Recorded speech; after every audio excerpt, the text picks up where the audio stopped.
I'm so glad to see so many people in this room, and not surprising, for Marie Wilson.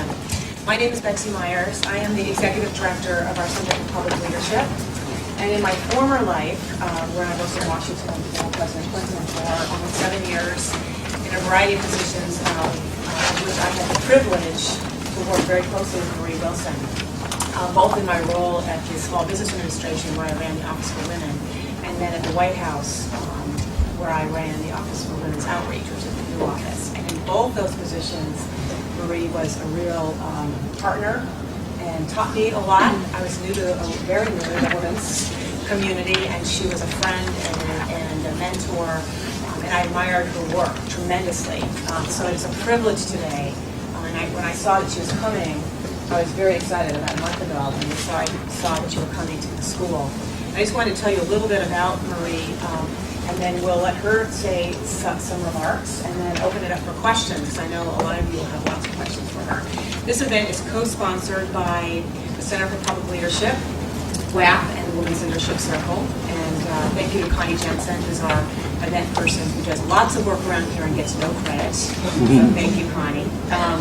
So Marie Wilson has been an advocate on women's issues for 30 years. And as I said to her a few minutes ago, she's one of those women in the women's organizations and women's advocacy who just keeps on keeping on.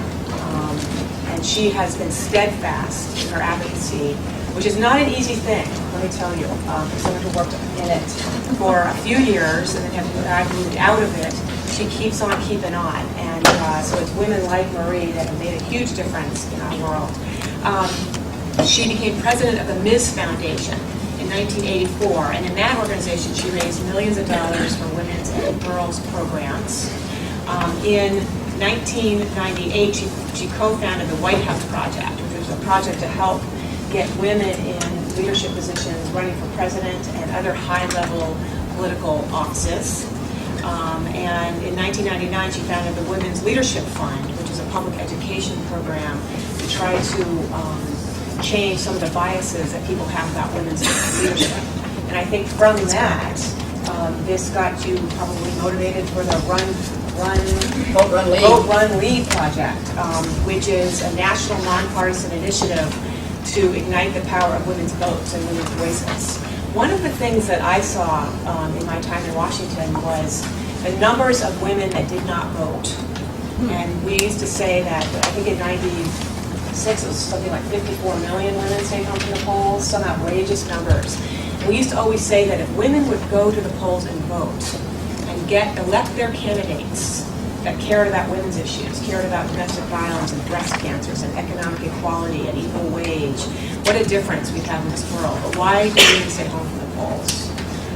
And so I think this project that you guys are embarking on is so important.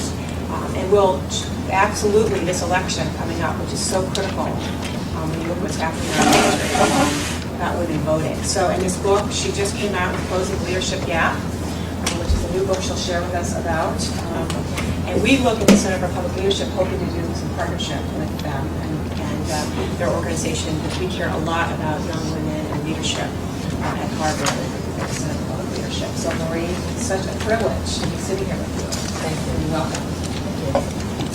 I'm going to stand if that's okay. I can just see you better, and that helps me too.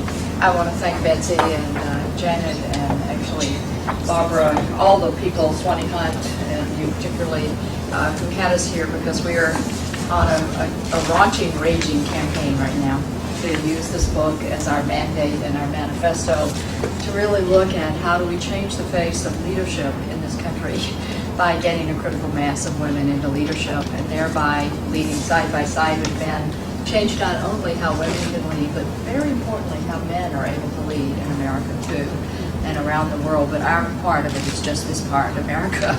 And I'm glad to be here because this project, the White House project that this is actually from, was actually born here in this city at the Charles Hotel, in a historical meeting where we said, what could we do that would really work in terms of women in the presidency?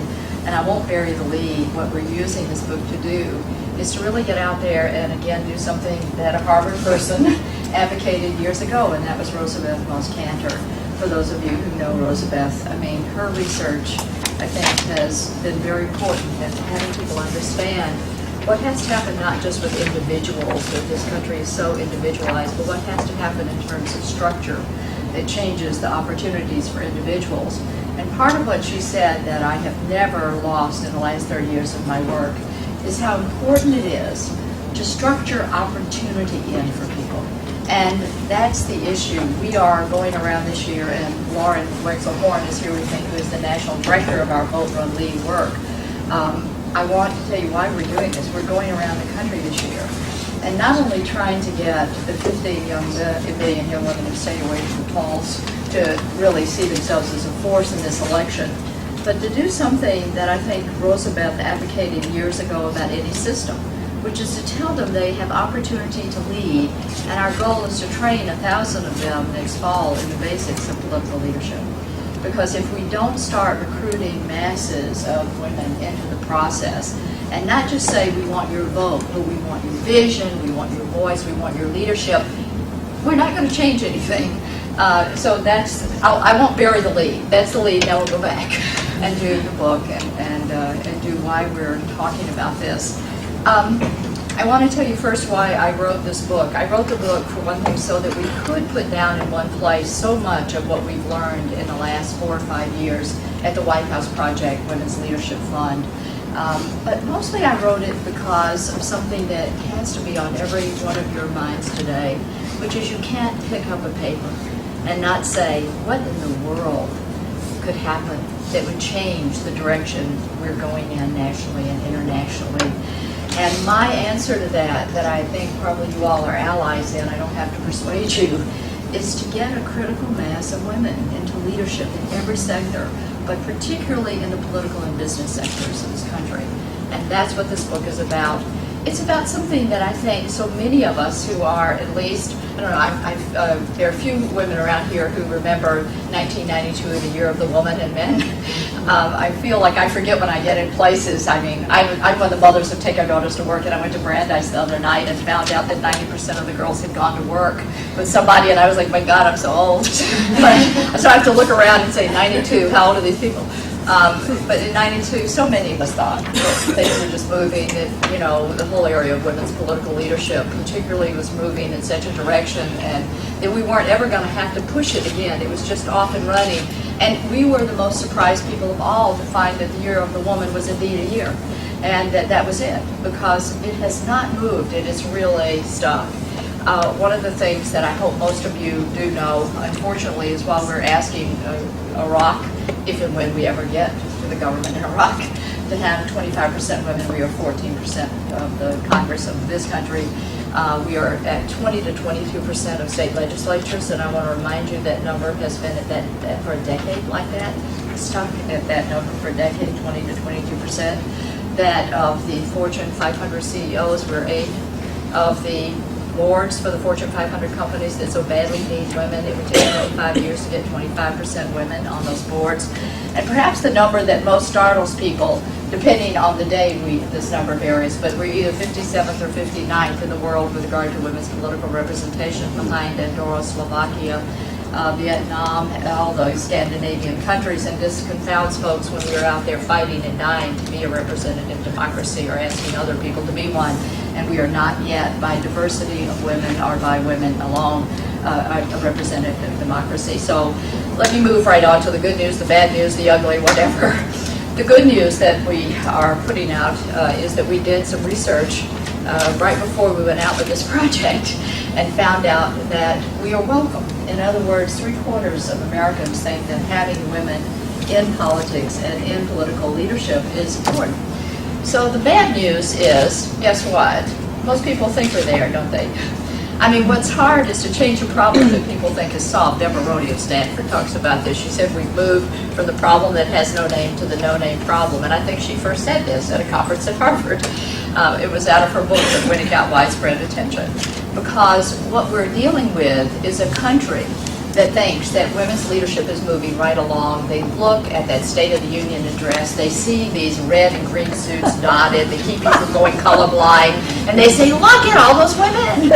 And that's the problem, is like we are up against talking about something that if you sit down at a dinner table, people think, oh, that's done. So we have to do a couple things, because you have to do it in a way people can hear it. And one of the things that we found out is that what people don't know is just the kind of stuff that you all know here, I'm sure. And that is we have 30 years of research about women in politics, mostly about the state legislatures, but in other places, that show without a doubt how women, by and large, lead differently. Show that women think outside the box. How do we ever get anywhere if we thought inside the box? Show that women build consensus. Show that women go out and bring other people into the process. What could be more important right now? What could be more important than having people in the process who reach out and connect other people to democracy, to citizenship, to being a part of it? That is what women do. And that is what we need to let people know. And by the way, there's 100 years, there's so much research about women in business. The last 2 decades are just full of leadership books, I might add mostly written by men. But there are leadership books that describe leadership that will sound vaguely familiar to you in terms of, you know, who operates across silos, who communicates broadly, who thinks long-term, by and large women. And therefore, these leadership books tout all this wonderful stuff, but they never identify the gender. And, well, there is one, Tom Peters. If you see Tom Peters, he's going around the world telling everybody that if you want to win anything, do anything, lead anything, bring in women. So he's an honorary woman right now. But that's the truth. Actually, Dan Goldman, who wrote Emotional Intelligence, is a friend of mine, and I went up to Dan, well, I didn't go up, I embarrassed him publicly. I went to hear him speak on emotional intelligence when the book first came out. I raised my hand, I said, Dan, that sounds so much like women's intelligence. And he said, Marie, I'm trying to sell this book. I mean, the truth is, women are, you know, our stuff is not marketable when it's associated with us. We can talk later about the Democratic Party. Because what has to do with women doesn't have still value. Women, leadership, perceptions just still are not in the same place. Women, leadership, perceptions of women as leaders, not the place. So the book is about what I think, you know, we share, but I'll just reiterate what I think we should do. The first thing, in terms of how do we change the perception of women as leaders and get this thing more together, well, it is that stuff about numbers, again, back to Cantor. You have to have critical mass. You have to have 20, 25, 30% of people before you actually get some changes. We're trying to make this normal. We're trying to make this normal. If you think about what Sandra Day O'Connor said when Ruth Bader Ginsburg came to the Supreme Court, she said for the first time it wasn't the justices and the woman. We were 9 justices. It was such a relief to me. Numbers matter. All the research that we've done at the White House Project, particularly when we looked at women running for executive leadership, this first piece we did on governors, which we got to familiarly calling our hair, hemlines, and husband studies, where we noticed that when women were running for executive leadership, that the media, not because they're malicious or mad or whatever, they're looking at what's different. So the media focuses, when it's one woman, on gender, only on gender, and so often it is about her hair and what she's wearing and who she is or is not with. And I can attest to this because I have run for office against 11 men.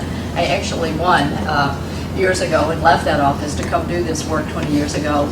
But I will never forget the experience of standing up in front of people and saying, here's what I'm proposing, da-da-da-da-da, thinking I'd made such a great statement, and having people come up to me and said, I love your hair. I'm like, did you hear me? Well, I sure like your hair. And I have decided there's such a thing as political hair. Because Ann Richards and I have political hair. It's straight and move, it's curly, it's whatever. It's stiff hair, it stays in place, it's political hair. But truly, this is the problem when there's just one woman. When there are 2 women, we found that it is either a catfight or a comparison, like Blue Suits, Dark Blue Suits, he said, she said, she said. When there are 3 or 4 women, guess what happens? When there are more women, people go beyond the lenses of gender, and they have to listen to how we're different or similar based on what we think, what we believe, what we're policies, you know, based on our agenda. And isn't that the issue? That we want women in not for the sake of gender, we want them in for the sake of a new agenda, bringing more women in. So numbers matter. Just very briefly, there are certainly other things that matter. Political will matters, and we could go into this. You all have heard a lot about the stories because you are working in this school of women from South Africa and India and France who, you know, who really got the political will going in their country. To do this, it takes political will. It takes groups that support and hold women accountable. Because once women get in there, it's my experience, we're ready to blame them when they do wrong. You know, but we don't really support them to make sure that they know that they have a constituency. And finally, it takes culture. And when I put a chapter in the book on popular culture, I thought my editor was like, what? Women's leadership, popular culture? I said, look, we know from another Harvard woman, I feel like I'm going to do a Harvard day here. Connie Buchanan was here. I don't know how many of you knew Connie when she was here, a wonderful, amazing person who wrote a book called Choose to Lead. But Connie's the one who convinced me that the cultural ideal of women, no matter how much progress we've made in the workforce, no matter where we have come, is still that of wife and mother. Because cultural ideals die hard. And so if you want to change something that's in the culture, you have to go to the culture to change it. And media is right now almost our religion in terms of shaping our beliefs and what we think. I mean, I would hate to tell you how many people watch The Apprentice. I mean, and or die, you know. This is where things are being shaped right now, is in popular culture, in films, in television. And I learned this from the most amazing woman. She was not at Harvard. It was Wilma Mankiller, who was chief of the Cherokee Nation, who really taught me something important about this.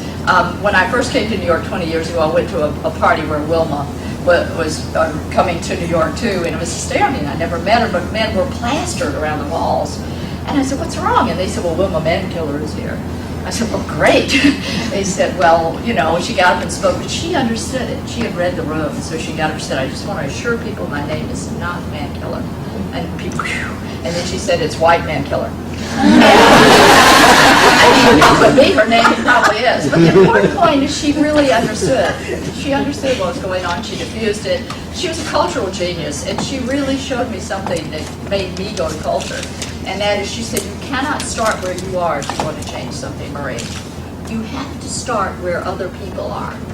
You can't start with your ideas, with your advocating, with whatever theories you have. You have to start where they are watching and listening and learning. And that is what our cultural work is about. And what we have to be doing is going to culture and getting movies made like Beckham and Whale Rider and all the ones that we've been awarding at the White House Project this year. Getting television, not to show leading ladies, but ladies who are leading, you know, who are really leading, and those are few and far between. And of course it means losing and taking a chance on losing your feminist credentials, like I have by creating White House President Harvey. I've had people from this foundation who didn't speak to me for 2 months after that happened. But I actually have to tell you that girls in America have 8 to 11 Barbies. Most of them are princesses. They're lying around their floors in their bedroom mostly naked, but they're still princesses. And frankly, Kathleen Hull Jamieson, a mentor from of this project at Annenberg, really nailed it when she said, you know, Marie, you have to have a doll that can call a joint session of Congress. And so she's made her peace. But the truth is we're about again to partner with Mattel and put her out. Not because I think she's a great model. I mean, for God's sake, she still can't stand alone, it says on the box, right? Shoes and everything. But the important thing is she stands in those rooms and with girls' hands around her, so we want them to see this. So you must go to popular culture if you want to change the incidence of women's leadership in America. And I know that we're a serious movement, but we have to be serious about where people are. And by the way, well, we'll talk about that later. There are many movies and documentaries out there right now. There's one on Shirley Chisholm. I just have to tell you, I just introduced this at the Full Frame Film Festival in the last weekend. And this documentary is so fabulous that I'm going to try to take it around the country because we have forgotten that Shirley Chisholm went all the way to the presidency. She went all the way, 151 delegates. She was the strongest, toughest woman. She understood power more than any woman I have ever seen. And it was fascinating because she looked at the documentary of the young woman who made it and she said, my God, I mean, I think she was shocked at herself. You know, it's so good, as a matter of fact. And one of the things she said that I just pass on you right away is, people look and say this takes courage, and she said people have to understand most people who think you have courage are just looking at folks who actually move every day in spite of terror. And I think that was a great thing for someone like Shirley Chisholm to remind us. Finally, I reread The Scarlet Letter. I hadn't read it in a long time. And it was a strange thing because I looked back at what happened. And that when we look at that book of Nathaniel Hawthorne's, which is a masterpiece, you know, we think of that A as unchanging, that it stood for adultery. You know, that's what we talk about. That's not what the story of this book is about at all. Not at all. It's about the fact that this woman lived way beyond the conventions of her society, till at the end you forget that most people thought that A stood for admirable and able, and that's the plot line of that major book. And I looked back at our work in the White House Project for the last several years and wrote in the book about the A's that still seem to kind of, you know, hang around our necks, and that we are transforming, I think, in terms of women's leadership. The first one I wrote about was authority, because women so struggle with authority. And just to give you two examples, I wrote about the media work again and our study of the Sunday shows where women are outnumbered by men 9-to-1 in guest appearances on those shows that, as you know, always create the news for Monday morning, always tell you who an authority is, always tell you who you can vote for, made John Edwards a vice presidential candidate in 2000 from having him on so often. It's funny because when we went to see the producers, they said, we put him on because he was a vice presidential candidate, or being talked about as one, excuse me. I said, no, you put him on and he became one because he was there so often. There are many instances where women were ignored after 9/11 and when it jumped from 13-to-1, but getting women in places where they are seen as authority is important. And authority, as we know, is not projected onto women. You know, we don't stand up and immediately, if somebody says, oh, there's somebody who's a governor or going to be so-and-so, they say, wonder what she could be. Authority is projected onto men immediately, and we know this from all the research we've done. But authority is also personal, and that we need to watch what we do with each other that way. I have a friend in New York who, every time I go to a party, she is so fabulous. Sally Menard, you know Sally? She introduces you, you know, and you're like standing there and she's going, this is Marie Wilson, blah, blah, and she's saying things, and I'm like, God, I want to meet me. I mean, she's just doing that. She's authorizing women when she meets them. And so this is an important issue. And part of what we're talking about why women should have authority is that, again, coming to Harvard, Ronald Hyphen's book and the chapter in his book on Leading Without Authority, is that for decades, women have taken the narrow band of authority that they have had and actually pulled people together and made authority for themselves by bringing people together. This is what Gandhi did, this is what Gloria Steinem and Paul Kennedy did, this is how the women's movement was founded, was about leading without authority and building authority in communities of trust, which is why women should have authority right now. Because if there's anything that is needed in this country, in this world, it's people who lead by building communities of trust and building together. I know he may leave in a minute, so I just want to publicly thank David Gergen, because he actually wrote me a lovely quote. Thank you very much. And I know you're coming in and out, so I didn't want to miss the opportunity to publicly thank you. It's very nice. Congratulations on your book. Thank you. Yes, thank you. It's wonderful. I've been in 28 places having a great time. But one of the things that is so important, since we're talking about authority, is it's very good to have men, right, that they think it's good to have women leading the world side by side with men. Because again, when you're for women, people think immediately you're against men. This is a book about leading side by side.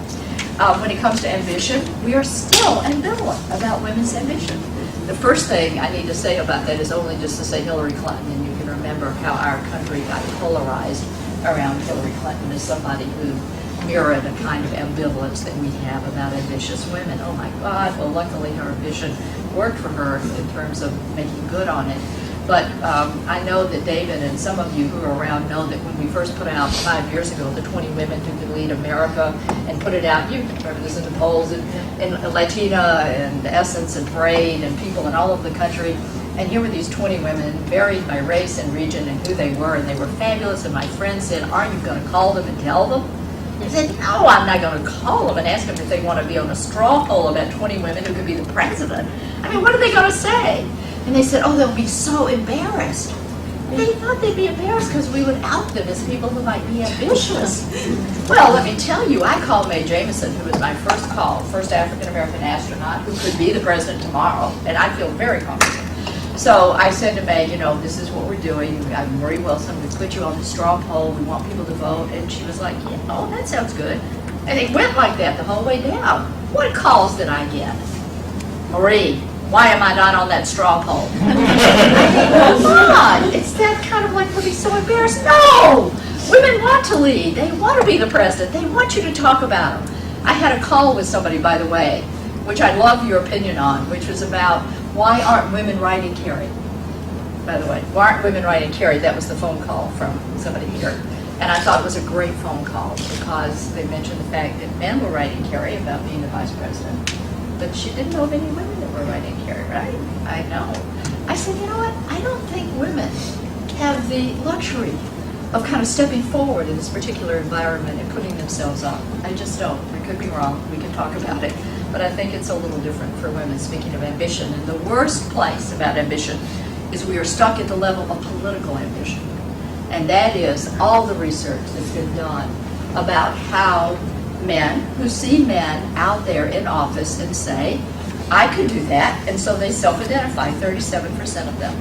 But women look out there, don't see women, and say, I have to have somebody invite me in. Somebody would have to come up to me, and I'll pick somebody. Let's see. You can never do this without asking somebody. Would you like to run for politics? Sure. Good. Where would you like to run? Minnesota. Excellent. I'm in Minnesota. I'll help you. Great. Let's see. Now we got no candidate. Now I have no idea who you are. I'm just hoping you're real. The thing is, people have to be talked to. I know I ran that way. Somebody called me, and I've been doing work in Iowa for years. And a woman on the city council called me and said, Marie, I'm not going in another day if you don't come in and run. And I said, okay. But I would never have said, I want to run for that position because I didn't come the traditional way. Women need to be invited in. Same thing with young women. Most of you, I hope, have seen the Eagleton study that looked at how half of all our political leaders ran for office before they were 35. Our governors, our Congress, our heads of state, our presidents. This is serious, and right now that cadre, that cohort of people who have run for office before they're 35 is 86% male and 81% white. Political ambition, and guess what? The men self-identified, the women said, I'd have to have somebody. They said, somebody asked me to run. So don't leave this room today until you've thought of one person that you were going to email this afternoon. That is my only request of you. And say, I wonder if you've ever thought about maybe politics at some point in your life. Because it gives somebody a chance to say, I was with Betsy yesterday, and she said the darndest thing. She asked me, it's the way it goes. And we are stalled at political ambition. So this is hard.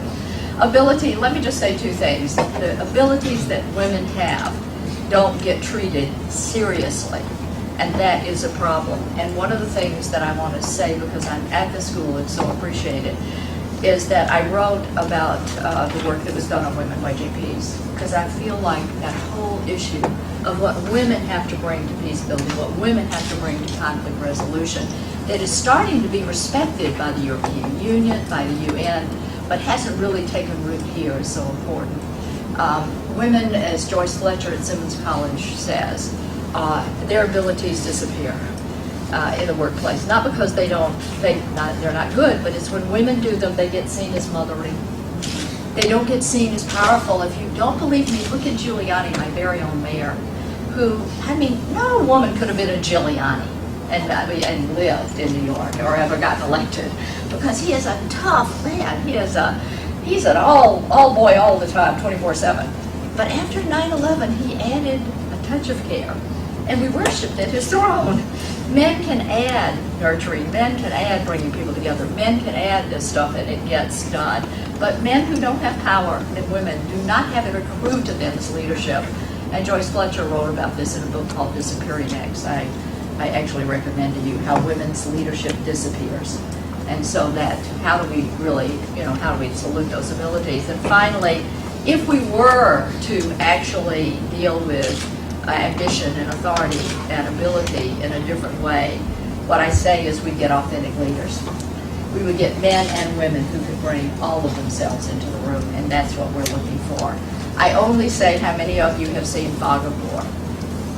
Have you seen the Fog of War? You should see it, the McNamara film, where McNamara is going back years later and looking, and you see, it's so interesting because in the screen you see all the disasters of Vietnam. You see the burning, the killing, the numbers of soldiers, the numbers of Vietnamese killed. It's astounding. And later he talks about what he tried so hard to do, and one of the things he says he tried so hard to do was to keep his heart and head separate. He tried so hard to keep his feelings and his thinking separate. And he feels like he tried so hard. And you want to just go up and tear the screen up and say, that's the point! That these things cannot be separate. These things can no longer be separate. That is why we have to have authentic people, men and women. Everything that the women have done to change things in the culture and in real organizations has benefited men. We need to remember that. I want a whole advertisement that shows everything that women have changed policy by policy, and underneath it says, this opportunity was brought to you by feminism, and it will be about men. It will be about men. Claudia Kennedy told me the greatest story lately, the general, who left the Army a couple of years ago, highest Army intelligence officer. She said, Marie, when the women came into the Army, we had to change the shoes. Women couldn't walk in the shoes, they couldn't run in the shoes. We changed the shoes. We went back and asked the men. They were like, oh, the shoes have been awful. Their feet are deformed.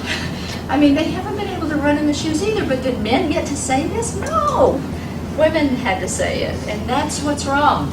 Our politics, our Republican and Democratic Party, in my estimation, are stunted by being the male and the female party at this point. And I think it's something we really need to look at. Well, finally I wrote a couple of stories. One, I wanted people to know what could change, and part of it was like the women of Pittsfield, Massachusetts, who last year at the picnic, got together, said their community was dying, the men were having fist fights on the floor. We don't have much of that, but it does happen. And that the community was dying, and they decided they would run some women. They called it We've Had Enough Nonsense. And they just took charge. They took charge. They went out there, recruited the women they wanted. They said, we'll take care of your children, we'll take care of your household in any way you need so you can run, and we'll do it after you win, if you win. Because we have to change it, and they did. It's amazing. They just took charge. There are so many stories of companies where women are doing some things so differently. And if they're not, they're leaving, and that's a whole other idea. They're creating companies every 60 seconds. But in the law firms and the legal departments, women are banding together to not have business people who don't have in San Francisco 25% partners and a managing partner in the next 2 years. They aren't with each other unless in the law firms and the legal departments of companies that hire them, there are these things. It's called the No More Glass Ceiling Commission. Finally, I will stop with the story that I think best exemplifies this that I have told before, and then I'd like for Lauren to talk just a minute, or you want me to do it, or hold on, lead. You want me to do it? Okay. I want to start with a story that I think best exemplifies this, and that is the little girl who went to work with her mother for the day 11 or 12 years ago. It was the first day, well, it was 13 years ago. It was the first time we did take our daughters to work. And what happened was, of course, they always put the buttoned-up women up front. And here I am, I lead in this company. The little girl watched her up front. It's time for questions. She raised her hand. She said, noticed your job was boring. And she said, well, I said, well, didn't you ever want to do something else? She said, yes, I had. She said, well, what did you want to do? She said, well, I wanted to be a singer. And she said, well, sing me a song. And in front of people who had only seen her as a buttoned-up executive, she spelled it out. Memories. And that is what our daughters are waiting for. They are waiting till we have, as individuals, are singing the songs that they hope they will be able to sing, and that they are able to not have to cut off the things that they feel that we have had to cut off to be a part of politics, policy, and companies in this country. They asked us to bring that back to the body politic. and a way that we are working to fulfill the wishes of our daughters, and I think our sons as well, is that we are going out in the country, around the country this year, in a project called Go Vote, Go Run, Go Lead, Go Girl. And actually, I think you've got t-shirts? Oh, good. We're going to have just a little frivolity here at the end.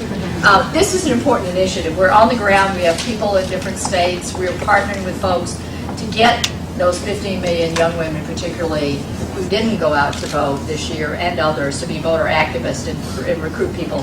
If you don't know this, it takes a lot of contact with people to really get them to go to the polls. You can't just call them. It's like you have to teach them how to do that. Then we are going to help them with that all summer, and in the fall, we'll do regional trainings to train them in the basics of political leadership and funnel them, if they're really interested, into deep programs after that. But our goal is to really get them in. So here are the t-shirts. Go vote, go run, go lead, go girl. This is a baby doll, as you can see.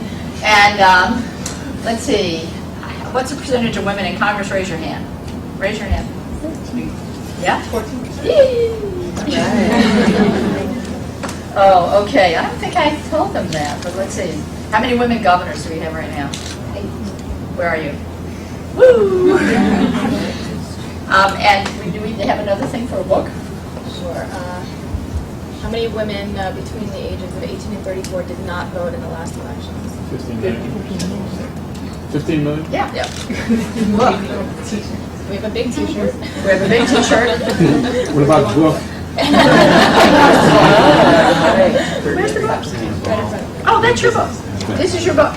Congratulations. You too can be an honorary woman. And everyone can get one.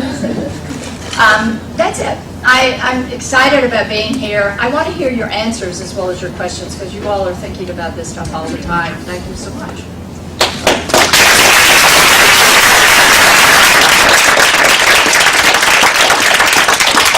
Answers, questions. What should we do? Actions. Yes.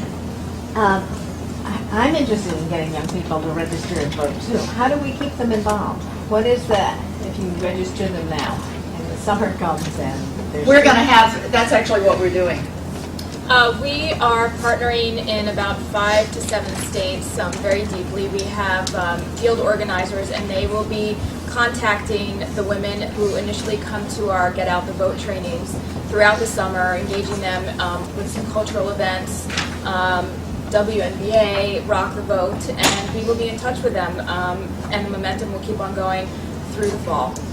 If you sign up, though, one of the things you can do is come on our web, because all summer we're going to have activities for people who want to do voter activism. Well, I'm working with Juan, who is also Absolutely. working to register young women without the vote. That we all have to do this together, because whatever you think we have that will help you do better, come on the website. If you want us to do an action here or bring in something, let us know. We're trying to collaborate with everybody we can, because this is an important year. So we're in the best collaboration you can imagine. Great. Thank you. Other questions, answers, organizing? Yeah. How are you different from the National Women's Political Caucus? The National Women's Political Caucus, well, I'm a member of the National Women's Political Caucus, of course, and work with Kim Gandy. And what we're, again, the National Women's Political Caucus is trying to get people out to vote, so we will partner with them. And we will go to their march in April and try to get voter activists. But what we will also do is we are adding this component of getting women to be trained for leadership in a basic 101 way. I thought they had training programs too. They have a lot of people have training programs. Emily's List has training programs. The Women's Campaign Fund has training programs. But these are deeper training programs. Our training programs right now are to get to young women who have never thought about the National Women's Political Caucus, have never thought about Emily's List. We are doing an out recruitment to get some new people in. When I went to Washington to see some folks lately, and you'll appreciate this, I talked to people about what are we going to do a few months ago and how we get new people in. Donna Brazil was the only person in Washington that thought we could actually get people in, new people in. Other people were like, well, we just got this many people, this is all we got. It's like, no, there are so many people who are not reached. And our effort is to really go beyond and to work with the caucus and to work with others. When we go into a town, we sit down with all the folks that are there and figure out how we can make it more successful. there are too few of us to be tripping over each other. Yes. Hi, I'm Ann from Minnesota, by the way, and my goals are broader than that. Yeah, I'm sure. And the notion of culture, I absolutely agree with, and I would say I'm part cultural worker in that. And have you ever thought on a strategic level, creative level, of bringing finding out some of the screenwriters in Hollywood, for instance, and having them somehow come into the fold of the thinking of this, and over time putting the thinking and the struggles out there into popular culture. I saw something yesterday, The Princess in Me, I think that's what it's called, because I was curious about what the messages were being communicated. And it's a whole mixture of messages, subliminal and direct. And so I just think, have you ever thought of, and have you done that? And you have. Can you talk about that a little bit? Well, you'll see in the book that part of the problem, actually the first person I talked to was Linda Knowles, who actually produced Whale Rider. That was my first deep contact, and I think we've had some success. But we awarded Julie Taymor this year for her Frida film. I mean, we awarded the women who did Erin Brockovich. The best thing to do is to see the films. I mean, we can talk to them. I exhort them, whether it's, what's her name, Fox, the biggest woman in film, Paramount, Shelley Leslie. We can sit with them, we can exhort them, but the thing is, the film has to make money. And right now, 40% of the film industry is international, and complicated women are, unless you can box, kicks, punch, you have to be a Tomb Raider to get international circulation. So any film you make, if you really want to make money, has to be kind of not so complicated women. That's part of the problem. But yes, we have gone out there, but I'm going to keep doing it. I've gone to Goldie Hawn and gone to anybody that will talk to me. And right now there are movies being written. There are 2 or 3 movies being written right now about a woman president. But if they're out there, we have to go see them. Because remember that film that came out, The Contenders, which we also awarded about the vice president? If you saw how it was pushed out there like it was a movie about sex, not about a women's leadership. Do you remember the trailer? It was like, what did this woman do or whatever. But it's hard to sell, and there are now people writing kind of action films about a woman president. And if they get produced, again, I think the best way to get this done is have them seen. The other thing is when you look at 24 and the success of that television show with Dennis Haysbert, who is really paving the way for an African-American man to be president by his wonderful portrayal. You know that if we got a good television show or 2, it would help. So, but all comers are welcome. I met with somebody last week who's got a film. So we'll see. But thank you for thinking that's the good idea. And if you see somebody, keep talking about it. Yes.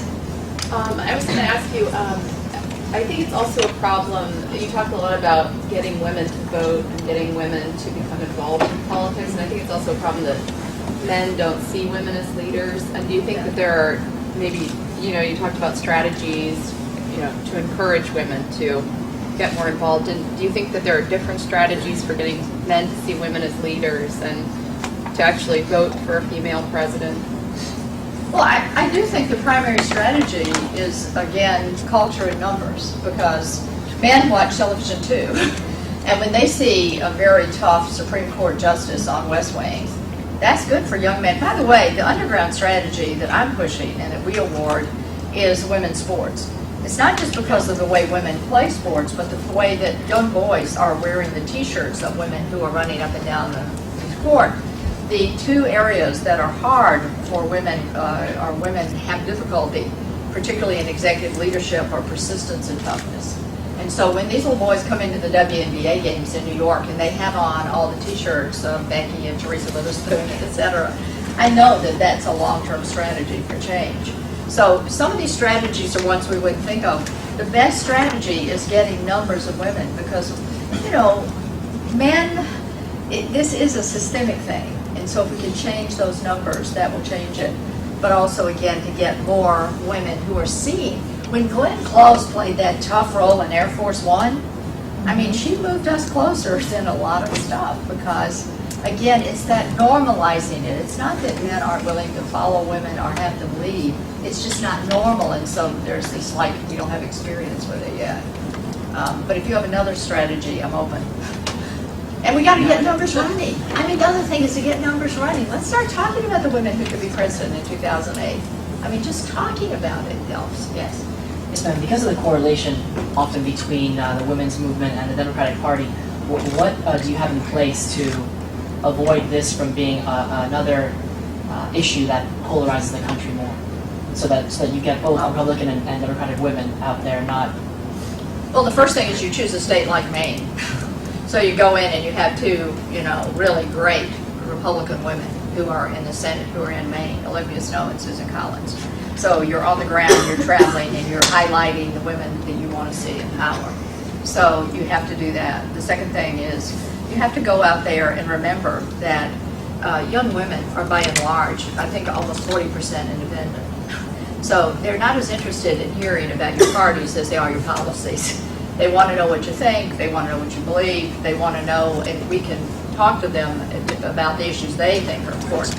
But most important, I think we have to assure women, and this is not a party thing, we have to assure women about their own ability to have enough information to vote. I mean, there are a lot of women who don't think they can vote.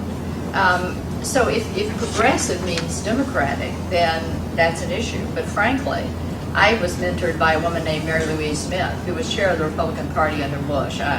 It was only because I knew her from Iowa. And let me tell you, there are some very progressive women on both sides of the aisle. And if you look at how things change, one of the most interesting stats that never gets quoted in America is that Republican women and Democratic women in the state legislatures vote more alike than Democratic women and Democratic men when it comes to family issues. So there is a cross factor here. And on the environment, over half of all the women in Congress vote well on the environment. We have to find some issues in this country that progressive Republicans and Democrats can get together on, because you don't get parity in leadership unless we can cross party lines. And we have to do that in a way that's integrous. Could I make a comment? I'm a coach, and I coached a women's sailing team to a gold medal in the '88 Olympics. And what I learned as they went through this process of getting up to speed to win was about the way that they did it. The way that they did it was very methodically, and they were able to integrate all the components that it takes to win without sitting in judgment of it as much. Was this a women's team? This was the women's team. We've had other women's teams that were put together for other sailing championships that have fallen apart because of their group dynamics. But the Olympics ones didn't. And right now I'm coaching high school sailing. The women, because of the nature of the sport, the physical components aren't there. The differences aren't there. But the ones that are leaders rise up, and they lead in all different types of ways. How they lead is very much different. And having the coaches acknowledging them for their leadership is something that our coaches don't do. And it really helps, because all of a sudden these people realize that, yeah, they're leading. They're making decisions that are changing the results. So. That's interesting. That would be a good project, actually, to look at the coaches, because coaches have so much power. Right. Coaches are unique because they deal with kids at a different level. Right. Full component. The physical, the emotional. Absolutely. All of it. All of it's there. And that's the great thing about sports. It brings right. everything together. And there's where you put the training ground, because you allow them to compete, and they come up with their own ways of competing rather than others, and then they can think of that. I think that choosing battles is not the way it goes. I think that your battles choose you, and they find the things that they say, oh yeah, this is my thing, and they go, and then all the other stuff falls by the wayside. It just, it just doesn't matter. That's funny. That's a very nice piece, Battles Do Choose You. One of the insightful things about Joyce Fletcher's work in her book, Disappearing Acts, that made me think about this is, in a way, it's another non-traditional area for women. She studied a group of women engineers, and the women engineers were bringing the process to fruition and leading in a way that was different. It wasn't what we usually think of as leadership. They were making sure people stayed connected. They were going out and doing it in their own ways, and at the end of the project, even though it was a success, what the women did was not seen as leadership. And so part of what we have to do, which is to answer your question about leaders, that's a very good question, is again to have people start to review what is leadership itself, and that will also match with women. And part of Joyce Fletcher's work that I recommend to those of you who aren't familiar with it is she calls it post-heroic leadership. And with the idea that we don't need another hero, that what we need is to acknowledge what leadership really is, which is a deep process where all kind of people are moving in. And if we aren't beyond post-heroic leadership or think we should do it by now, I'm in terrible awe of the future. Yes? I'm Julia Stiles from Follett School of Public Affairs in Wisconsin. And I was wondering if you guys are focusing on expanding the issues that women focus on. I know at our university it's usually just based on choice, pro-choice, pro-life, and just different sexual issues, which is important, but I think the span of things that we need to look at in government is much bigger than that. So I was wondering what you guys are doing to encourage groups to start focusing on other issues that are as important.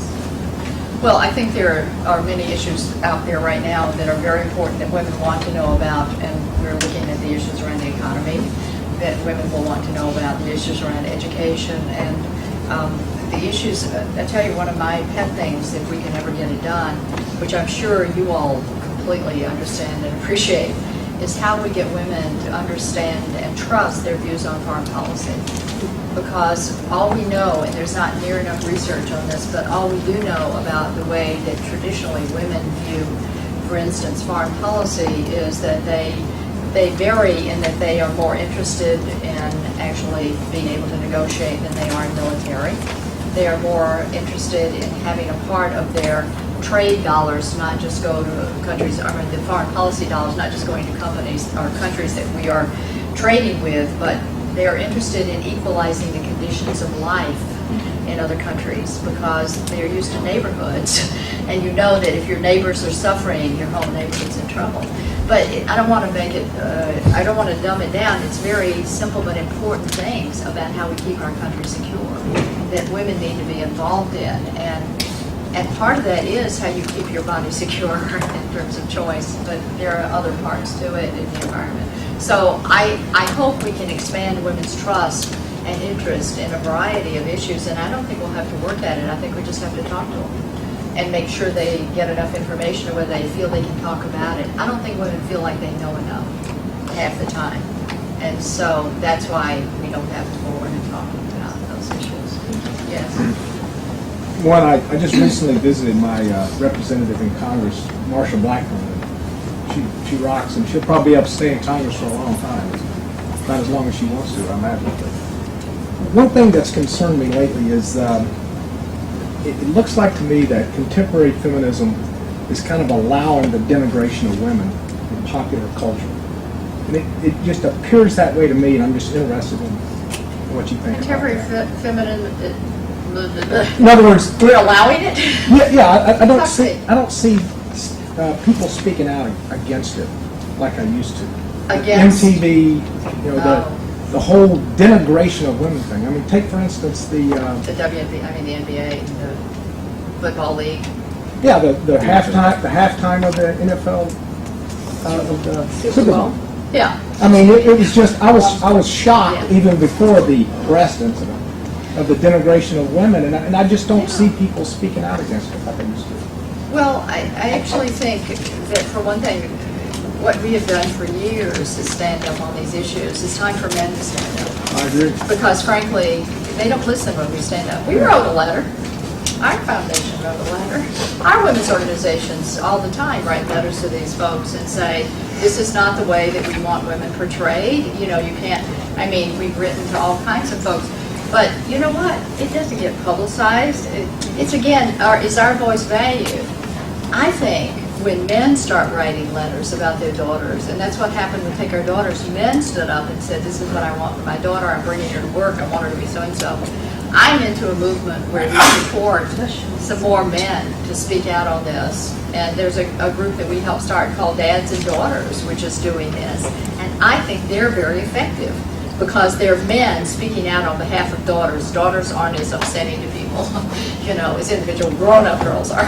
But dads and daughters, I think, you know, is good. And that's why I think these movies are about girls. These whale writers, Bended Like Beckham movies are effective because they're about young women who don't feel as upsetting. So I think if you like to go online, you should go online and look at what Dads and Daughters is doing. I've just brought in every man who cares about this stuff in the country together about a week ago. And there are wonderful men's stuff going on, but men get marginalized when they do this too. So you guys have got to get together and figure out how you Engage men. How do we have an honest and frank conversation about men and women without pushing them away? Well, I want to validate what you said, and then we'll close. The most important thing, one of the most important statistics in the country comes out of Radcliffe, again, part of the family here, which is that 82% of adult men are willing to trade money to get time off to be with their families, young men in America. And 60% Families at Work Institute, 60% of the children who plan to have children are boys, and they expect to stay home early with their children. That's why we're doing Pick Our Daughters and Sons to work in my other hand at the Men's Foundation up here in my White House Project hat, because we want those boys to go in and say the workplace is changing and we expect to have a different workplace because, again, they can hear from their sons. But for you, I think what we've tried to do a little bit that is a good strategy is to have a kind of parity of women and men at dinners. We've had dinner table conversations with male leaders and female leaders together and said, this is a fact-finding mission. We're interested in where you are with regard to women's leadership and why you think it's not moving. And not having it in a big public meeting, but having small dinner parties where we say to people, you know, what do you think? And by and large, these men will be very honest. They start by saying, you know, let me just cut to the chase. I'm scared about what I say. I'm going to say the wrong thing. And so I think that there's got to be conversations that are held between women and men talking about how we move this along together. And I don't know any other way but to start to really make that happen and gain male allies. But I think you really have to remember that, again, every time a woman like me stands up and says, I want to see something happen for women, the immediate thing is you don't care about men. You know, and it's like, I have 3 sons, I don't love them though, do I? You know, we have all these, we have sons, we have daughters, who was it? Laura Liswood's film just speaks to this so beautifully. When Vigdis Finnbogadóttir came in, I don't know how many of you were here, and she spoke, who was the president of Iceland for several years. But in this film, this most poignant moment where she turns around and says, you know, men have led in politics for years without thinking about women. But women would never lead without thinking about men. And that is my experience. And I don't mean every woman, but I think by and large, women have had to think about everybody. And I think that men will think about women too when there are enough women at the table and they're hungry to do it. They just don't want to be marginalized either. Okay, that's enough. Years. And as I said to her a few minutes ago, she's one of those women in the women's organizations and women's advocacy who just keeps on keeping on. And she has been steadfast in her advocacy, which is not an easy thing, let me tell you. For someone who worked in it for a few years and then I've moved out of it, she keeps on keeping on. And so it's women like Marie that have made a huge difference in our world. She became president of the Ms. Foundation in 1984, and in that organization she raised millions of dollars for women's and girls programs. In 1998, she co-founded the White House Project, which was a project to help get women in leadership positions, running for president and other high-level political offices. And in 1999, she founded the Women's Leadership Fund, which is a public education program to try to change some of the biases that people have about women's leadership. And I think from that, this got you probably motivated for the Vote, Run, Lead project, which is a national nonpartisan initiative to ignite the power of women's votes and women's voices. One of the things that I saw in my time in Washington was the numbers of Why we're doing this, we're going around the country this year, and not only trying to get the 15 million young women who stay away from the polls to really see themselves as a force in this election, but to do something that I think Roosevelt advocated years ago about any system, which is to tell them they have opportunity to lead, and our goal is to train 1,000 of them next fall in the basics of political leadership. Because if we don't start recruiting masses of women into the process, and not just say we want your vote, but we want your vision, we want your voice, we want your leadership, we're not going to change anything. So I won't bury the lead. That's the lead. Now we'll go back and do the book and do why we're talking about this. I want to tell you first why I wrote this book. I wrote the book, for one thing, so that we could put down in one place so much of what we've learned in the last 4 or 5 years at the White House Project, Women's Leadership Fund. But mostly I wrote it because of something that has to be on every one of your minds today, which is you can't pick up a paper and not say, what in the world could happen that would change the direction we're going in nationally and internationally. And my answer to that I think probably you all are allies in, I don't have to persuade you, is to get a critical mass. So to really look at how do we change the face of leadership in this country by getting a critical mass of women into leadership, and thereby leading side by side with men, change not only how women can lead, but very importantly how men are able to lead in America too, and around the world. But our part of it is just this part, America. And I'm glad to be here because this project, the White House Project that this is actually from, was actually born here in this city at the Charles Hotel in a historical meeting where we said, what could we do that would really work in terms of women in the presidency? And I won't bury the lead. What we're using this book to do is to really get out there and again do something that a Harvard person advocated years ago, and that was Rosabeth Moss-Kanter. For those of you who know Rosabeth, I mean, her research, I think, has been very important in having people understand what has to happen not just with individuals, that this country is so individualized, but what has to happen in terms of structure that changes the opportunities for individuals. And part of what she said that I have never lost in the last 30 years of my work is how important it is to structure opportunity in for people. And that's the issue. We are going around this year, and Lauren Wexel-Horn is here with me, who is the national director of our Vote, Run, Lead work. I want to tell you women that did not vote. And we used to say that, I think in 96 it was something like 54 million women stayed home from the polls, some outrageous numbers. And we used to always say that if women would go to the polls and vote and elect their candidates that cared about women's issues, cared about domestic violence and breast cancers and economic equality and equal wage, what a difference we'd have in this world. But why do women stay home from the polls? And so I think this project that you guys are embarking on is so important. And will absolutely, this election coming up, which is so critical when you look what's happening in our country about women voting. So in this book, she just came out with Closing the Leadership Gap, which is a new book she'll share with us about. And we look at the Center for Public Leadership hoping to do some partnership with them and their organization, because we care a lot about young women and leadership at Harvard at the Center for Public Leadership. So Maureen, it's such a privilege to be sitting here with you. Thank you. You're welcome. I'm going to stand if that's okay. I can just see you better, and that helps me too.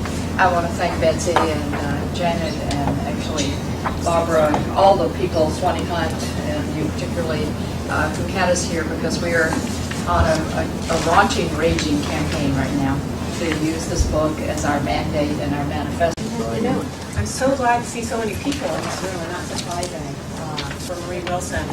My name is Betsy Myers. I am the Executive Director of our Center for Public Leadership.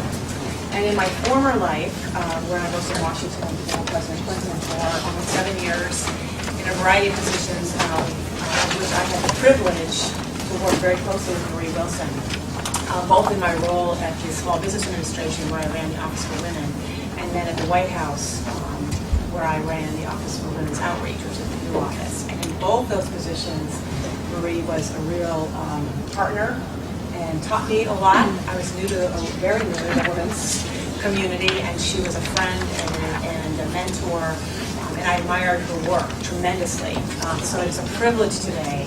And when I saw that she was coming, I was very excited about a month ago when I saw that you were coming to the school. I just wanted to tell you a little bit about Marie, and then we'll let her say some remarks, and then open it up for questions, because I know a lot of you will have lots of questions for her. This event is co-sponsored by the Center for Public Leadership, WAP, and the Women's Leadership Circle. And thank you to Connie Jensen, who's our event person, who does lots of work around here and gets no credit. So thank you, Connie. So Marie Wilson has been an advocate on women's issues for 30